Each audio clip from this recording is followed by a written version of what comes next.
You kind of get their history. It's all very similar, you know, really overtrained, under-recovered. Right. You know, and the body response to that is anxiety.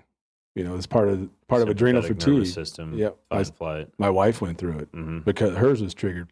You know, hers was created just too much pain for too long.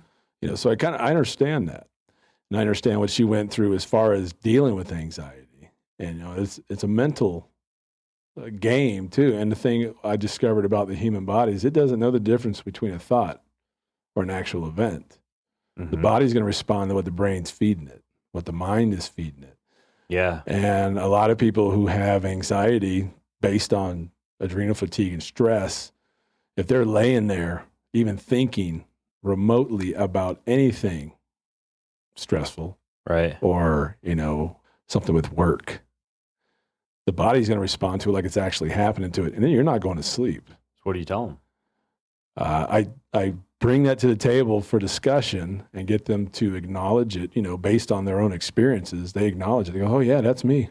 That's what I do. You know, big businessman. We've had Fortune 500 corporate guys. I can't sleep. I wake up after 3 hours and my mind just clicks on and I cannot fall back asleep, you know. And that happens to me. Yeah. 3 or 4 a.m.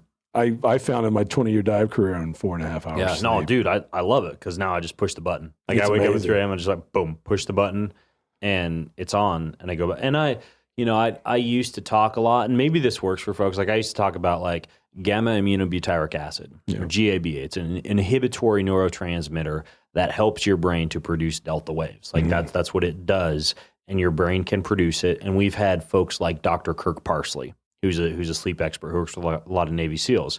He's created a really bioabsorbable form of GABA that passes the blood-brain barrier, and most gamma aminobutyric acid won't pass the blood-brain barrier, and it causes that neural inhibition. And what I was doing for a while was keeping one packet of that next to my bedside, and when I would wake up at 3 or 4 a.m., I'd take GABA. Before that, I was using passion flower, which it's a little less powerful than the molecule that he created, but passion flower tincture or passion flower extract induces an endogenous GABA dump, basically, to help put you back to sleep. But I don't like to pile a bunch of supplements next to my bed before I go to sleep. And I also find that this tends to